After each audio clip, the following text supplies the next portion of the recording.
Ok, senhores, sejam bem-vindos então à nossa aula de número 20 do curso de Física 2, na qual nós vamos abordar aí os conceitos de pressão, densidade e massa específica.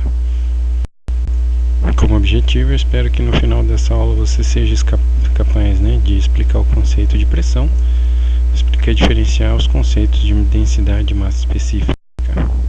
Então, como em todas as minhas aulas, eu gosto de começar falando sobre as aplicações aí desses conceitos, no que eles são utilizados. E eu exibi em sala esse vídeo, para fazer a seguinte pergunta na sequência, por que diabos nós, se pisarmos em um único ovo, iremos quebrá-lo, e se caminharmos sobre caixas de ovos, eles podem permanecer inteiros, O que tem de diferente nessas duas situações? Então é isso que nós vamos tentar explorar nessa nossa aula. Então, vamos ver algumas das aplicações aí envolvendo o conceito de pressão. Uma delas é o freio hidráulico, que nós vamos investigar depois, mais adiante, quando estivermos falando aí do princípio de Pascal.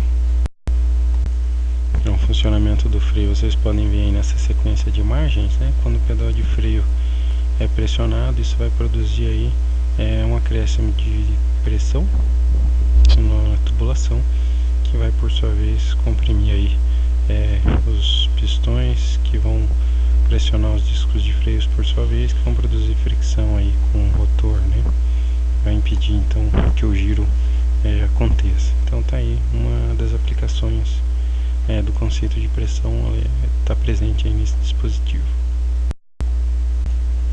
Uma outra aplicação é a perfuração de poços artesianos, como se vê aí nessa imagem, Então esses poços, esses reservatórios aquíferos estão sujeitos a grandes pressões, e aí quando se insere neles uma tubulação em contato com a atmosfera, isso vai fazer com que uma porção desse líquido fique sujeito à pressão atmosférica, que vai ser uma pressão menor. Isso vai fazer com que o líquido seja bombeado aí sem a necessidade de gastar combustível no processo de bombeamento, gerando aí alguma economia de longo prazo. Podemos citar também como aplicação a pressão arterial, que é um parâmetro importante para se verificar o estado de saúde de uma pessoa. Um dos primeiros testes que é realizado nas unidades de pronto atendimento é a mensuração da pressão, para verificar se tem algo de errado com a pessoa. Então essa também é mais uma aplicação aí da pressão. Outro conceito que vai ser bastante utilizado aí nessa sequência didática da hidrostática é a densidade. Então o que vocês estão vendo aí na tela é um cilindro graduado, contendo vários líquidos coloridos com diferentes densidades. E bom, esse conceito vai aparecer principalmente quando a gente estudar, por exemplo, aí tubos com líquidos immiscíveis, em formato de U, que nos permitem determinar as densidades entre eles. Então isso também vai ser bastante importante, por exemplo, nessa parte, ou também quando a gente for estudar aí o princípio de Pascal, e a força de empuxo, nós poderemos decidir, e nós vamos entender por que um corpo afunda ou flutua num fluido como água, dependendo da sua densidade. Então nós vamos começar falando aí sobre densidade e massa específica, para depois falar sobre pressão. Vamos começando aí dando uma noção básica do conceito de densidade, depois a gente vai sofisticar ele e falar sobre massa específica, Mas a densidade de um sistema nos informa basicamente como é que a massa está concentrada. Então nessa imagem aqui à esquerda, que vocês podem ver aí, é uma pequena esfera de ósmio refundido. E 1 centímetro cúbico desse material chega a ter uma massa de 22,59 gramas. Já em outras estruturas, como o grafeno, as concentrações envolvendo aí outras substâncias, outros solventes, chegam a ter aí uma concentração de cerca de 0,053 gramas em 1 centímetro cúbico desse material. Então veja que dá para ter essa noção, comparando esses mesmos volumes, 1 centímetro cúbico, que o ósmio está muito mais preenchido do que o grafeno. E é isso basicamente que a densidade vai informar. Então, sabendo a densidade desses dois materiais, nós vamos saber o quanto esse material está preenchido aí por espaço vazio, O ósmio, por exemplo, tem muito menos, deve ter muito menos espaço vazio do que o grafeno, por essa analogia, por esse raciocínio. Então, como que a gente vai determinar a densidade de um material? Então, a definição é que a densidade é a razão entre a massa e o volume do sistema, e às vezes é denotada pela letra grega ρ. Vamos fazer um exemplo aí. Acho que a primeira questão interessante de ser exibida é a relação de conversão entre o quilograma por metro cúbico e o grama por centímetro cúbico, que são as unidades de medida de densidade mais comuns, né? Então nós vamos aplicar aí a conversão em cadeia e vamos partir do grama por centímetro cúbico, por uma razão que vai ficar mais clara no final. Então, como nós vamos fazer duas conversões, de grama para quilograma e de centímetro cúbico para metro cúbico, nós vamos usar duas unidades aí. A primeira eu vou usar para converter o quilograma em grama. Então, para que o grama seja cancelado, ele vai no denominador, né? E para aparecer o quilograma, ele vai no numerador. A maior das duas unidades é o quilograma. Então, para ela a gente põe um 1 para simplificar, né? E aí coloca a quantidade equivalente aí em gramas no denominador para que essa razão seja unitária, né? Então, o processo aí de conversão em cadeia. Aqui tem uma peculiaridade na hora de se converter o centímetro cúbico para o metro cúbico, que eu vou tentar me esforçar aqui para deixar claro. Essas conversões que envolvem potências podem ser realizadas, no meu ponto de vista, de maneira mais simples. Se a gente fizer a conversão da unidade aí elevando a primeira potência, né? Então conversão aí de centímetro para metro, e depois a gente pega e eleva isso ao cubo. Eu acho que esse processo é melhor, mais simples e é equivalente. Então, nessa primeira multiplicação aqui, a gente pode cancelar a grama, né? A grama se cancela com a grama, sobra o quilograma como tinha que ser. E aqui, para facilitar essas operações, eu vou converter esses 100 centímetros em 10 ao quadrado centímetros para utilizar a notação científica. E, bom, nessa próxima igualdade aqui, eu vou elevar então o numerador e o denominador a esse expoente. Aqui nós vamos aplicar uma propriedade de potência, né? Essa potência elevada aí a terceira vai ser o produto dos seus, vai ser obtida, né? Mantendo-se a base e elevando-se a base aí ao produto dos seus expoentes. O centímetro vai ficar ao cubo, que vai cancelar com o centímetro cúbico, e o metro elevado ao cubo vai dar um metro cúbico, né? Que é o que a gente queria fazer aparecer. Bom, então, fazendo-se os cancelamentos aí, multiplicando-se essa primeira fração por 1, o resultado vai ser, depois de uma alteração aqui na ordem dos produtos, né? Vou deixar potências em cima de potências e unidades à direita, para obter aqui, por meio dessa propriedade de potência aqui, essa fração, essa relação de conversão é de 1 para 1000. Então 1 grama por centímetro cúbico vai equivaler a 1000 kg por metro cúbico. Então a gente vai precisar disso mais adiante aí. Agora vamos falar um pouquinho da diferença entre massa específica e densidade. Por que se consideram duas noções aí similares, mas ao mesmo tempo diferentes, né? Às vezes, se a gente só fizer aí a divisão entre a massa e o volume, isso pode levar a alguns resultados estranhos, né? Por exemplo, a gente considerar aqui duas esferas de mesma dimensão, de mesmo raio, constituídas de vidro, e fizer a razão aqui entre a massa e o volume dessa esfera e dessa outra aqui, o resultado vai ser bem diferente, muito embora ambas sejam constituídas aí por vidro, né? Então, para eliminar essas consistências, a gente determina a massa específica de uma substância ou material. O que ela é? Ela vai ser então a densidade de um material homogêneo e uniforme. Como assim? Homogêneo, então, significa que ele vai ter apenas uma única fase. Então, visualmente, a gente só vai conseguir distinguir uma única fase no sistema. E o que vai significar uniforme? Que quaisquer que sejam as propriedades consideradas, elas serão as mesmas em qualquer direção e distância. Então, para exibir essa definição, né, de maneira mais didática, eu resolvi fazer um sistema de desenho, um sistema de referência nessa imagem aí, onde tem diversas esferas de ferro, e tentar explicar aqui essa relação usando esse sistema de referência. Então, um material só é considerado uniforme se as suas propriedades são as mesmas, independente da direção e da distância. Então, aqui, se a gente estivesse considerando, por exemplo, a propriedade, sei lá, resistência elétrica, né, dessa esfera, ela deveria ser, para que o sistema fosse considerado uniforme, a mesma nos pontos 1 e 2. Vejam que esses pontos eles estão à mesma distância da origem, mas eles estão em direções diferentes. Então, se essa propriedade aí, por exemplo, a resistência elétrica, não depender dessa direção, ou seja, se ela for a mesma nos pontos 1 e 2, e simultaneamente, né? Se ela não depender da distância, então se ela for a mesma nos pontos 3 e 4, perceba então que esses pontos eles estão na mesma direção, ou seja, a reta que contém esses vetores aí é a mesma, né? Mas eles estão a distâncias diferentes. Se os resultados forem os mesmos para 1, 2, 3 e 4, então esse material é dito